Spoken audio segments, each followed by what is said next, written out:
எல்லாருக்கும் வணக்கம். இன்னைக்கு நம்ம விளக்க தொகுத்துல சித்த மருத்துவத்துல தங்க சஞ்சீவி அப்படின்னு கொண்டாடப்படுற ஒரு அற்புதமான மூலிகையை பத்தி தான் பார்க்க போறோம். அது வேற எதுவும் இல்ல, நம்ம கடுக்காய் தான். அப்படி என்னங்க இந்த கடுக்காயில ஸ்பெஷல்? இதுல உள்ள அத்தனை நன்மைகளையும் இப்ப நம்ம விரிவா பார்க்க போறோம். வாங்க நேரா விஷயத்துக்குள்ளேயே போயிடலாம். சித்தர்கள் வாக்கு ஒன்னு இருக்கு. கடுக்காயை தினமும் எடுத்தால் கோலூன்றிய கிழவனும் கிழவியும் கோள்களை தூக்கி போட்டு மிடுக்காய் நடப்பார்கள்னு. இத கேட்கும் போதே எவ்ளோ ஆச்சரியமா இருக்குல்ல. வயசாகி தள்ளாடி நடக்கிற முதியவர்கள் கூட தொடர்ந்து கடுக்காய் சாப்பிட்டு வந்தா அவங்க ஊன்றுகோலை தூக்கி போட்டுட்டு ரொம்ப கம்பீரமா நடப்பாங்கன்னு பாரம்பரிய மருத்துவ நூல்கள்ல சொல்லியிருக்காங்க. இதுல இருந்தே இது எவ்வளவு சக்தி வாய்ந்ததுன்னு நீங்க புரிஞ்சுக்கலாம். அது மட்டும் அல்ல, கடுக்காய் 6 சுவை கொண்ட ஒரு அபூர்வமான மூலிகை. அதாவது 6 சுவைகளும் இதுல அடங்கியிருக்கு.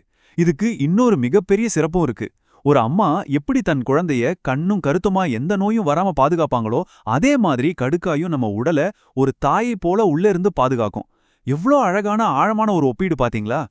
சரி, இந்த விளக்க தொகுப்புல நம்ம என்னென்ன பார்க்க போறோம்னு ஒரு சின்ன லிஸ்ட் இதோ. 1. குடல் ஆரோக்கியம். 2. உடல் தேற்றம் மற்றும் நோய் எதிர்ப்பு சக்தி. 3. வாய் மற்றும் பல் ஆரோக்கியம். 4. சர்மம் மற்றும் கூந்தல் பராமரிப்பு. 5. ஒட்டுமொத்த உடல் ஆரோக்கியம். அப்புறம் கடைசியா சில முக்கியமான எச்சரிக்கைகள். பகுதி 1. குடல் ஆரோக்கியம் மற்றும் செரிமானம். இதுதான் நம் நல்வாழ்வோட அடித்தளம்.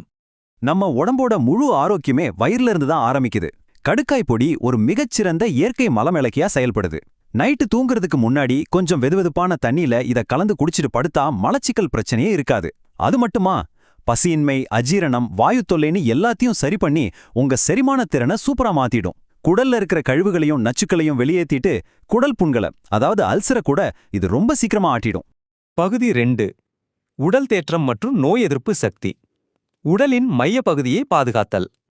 சித்த மருத்துவத்துல காயக்கற்பம் அப்படின்னு ஒரு முக்கியமான கான்செப்ட் இருக்கு. காயக்கற்பம்னா என்ன தெரியுமா?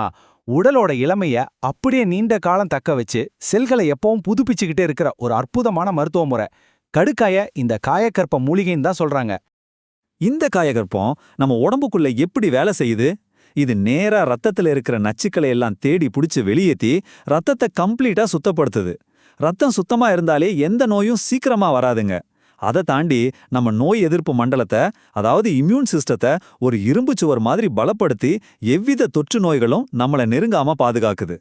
பகுதி 3. வாய் மற்றும் பல் ஆரோக்கியம். நம்ம வெளிப்புற பராமரிப்பு இங்கிருந்து தான் தொடங்குது. உள்ளுறுப்புகளை பார்த்தோம், இப்போ வெளிப்புறத்துக்கு வருவோம். கடுக்காய் பொடியை வச்சு நீங்க பல் துலக்குனீங்கன்னா உங்க ஈறுகள் ரொம்ப ஸ்ட்ராங் ஆயிடும். ஈறு வீக்கம், பல் துலக்கும் போது இரத்தம் வர்றது எல்லாமே உடனே நின்னுடும். முக்கியமா தொல்லை கொடுக்கிற வாய்ப்புண்களை சரி செஞ்சு பலருக்கும் பெரிய சங்கடமா இருக்கிற வாய் துர்நாற்றத்தை இது முற்றிலுமா போக்கிடும். இதை நம்ம தினசரி வாழ்க்கையில ரொம்ப ஈஸியா பயன்படுத்தலாம். பகுதி 4. சருமம் மற்றும் கூந்தல் பராமரிப்பு. இயற்கை அழகும் குணப்படுத்தும் தன்மையும். கடுக்காய வெளிப்புறமா எப்படி யூஸ் பண்றதுன்னு பார்க்கலாம். ரொம்ப சிம்பிள். முதல் படி, கடுக்காய் பொடியை தண்ணில போட்டு நல்லா கொதிக்க வச்சு ஒரு கஷாய மாதிரி ரெடி பண்ணிக்கோங்க. 2வது படி, இந்த தண்ணியை வச்சு உங்க காயங்கள், உங்க முகம் இல்லனா உங்க தலைமுடிய கழுவுங்க. அவ்வளோதாங்க. இப்படி இந்த தண்ணியை பயன்படுத்துறதால என்ன மேஜிக் நடக்கும்னு கேக்குறீங்களா? புண்கள் மேல பட்டா காயங்கள் ரொம்ப சீக்கிரமா ஆறிடும். இதால முகம் கழுவுனா முகப்பரு, தோல் அலர்ஜி எல்லாம் ஓடியே போயிடும். இதையே தலைக்கு யூஸ் பண்ணா பொடுக சுத்தமா நீக்கிட்டு உங்க கூந்தல் ரொம்ப ஆரோக்கியமா வளர இது ஒரு பெரிய பூஸ்டா இருக்கும். பகுதி 5. ஒட்டுமொத்த உடல் ஆரோக்கியத்தை நிர்வகித்தல். முழு உடல் சமநிலை. கடுக்காயோட பவர் அதோட நிக்கலங்க. சர்க்கரை நோயாளிகளுக்கு இது ஒரு பெரிய வரப்பிரசாதம். ஏன்னா இது ரத்தத்துல இருக்கிற சர்க்கரை அளவை கட்டுப்பாட்டுக்குள்ள வைக்க உதவுது. அதே மாதிரி உடம்புல படிஞ்சிருக்க தேவையற்ற கொழுப்பை கரைச்சு உடல் எடையை குறைக்கவும் இது ரொம்பவே சப்போர்ட் பண்ணுது. இது மட்டுமா, கடுக்காய் கஷாயத்தால கண்களை கழுவுனா கண் எரிச்சல் குறைஞ்சு பார்வை ரொம்ப தெளிவா தெரியும். ஒரே மூலிகையில இத்தனை நன்மைகளா? பகுதி 6. முக்கியமான பயன்பாட்டு எச்சரிக்கைகள். எப்பவுமே பாதுகாப்புக்கு தான் முதலிடம். இப்போ ரொம்ப ரொம்ப முக்கியமான ஒரு விஷயத்துக்கு வந்திருக்கோம். நல்லா கவனிச்சுக்கோங்க. கடுக்காயை உட்கொள்ளும் போது அதுக்குள்ள இருக்கிற கொட்டைய கண்டிப்பா முழுமையா நீக்கிடணும். கடுக்காயோட மேல் தோல் மட்டும்தான் மருந்தாக பயன்படும் தன்மை கொண்டது. கொட்டைய ஒருபோதும் நீங்க சாப்பிடக்கூடாது. அதே மாதிரி உங்களுக்கு ஏற்கனவே ஏதாச்சும் தீவிரமான உடல்நல பிரச்சனைகள் இருந்தா இதை பயன்படுத்துறதுக்கு முன்னாடி கண்டிப்பா உங்க மருத்துவரை அணுகி ஆலோசனை பெறுவது ரொம்பவே அவசியம். பாதுகாப்பான பயன்பாடு தான் முழுமையான நன்மையை தரும்.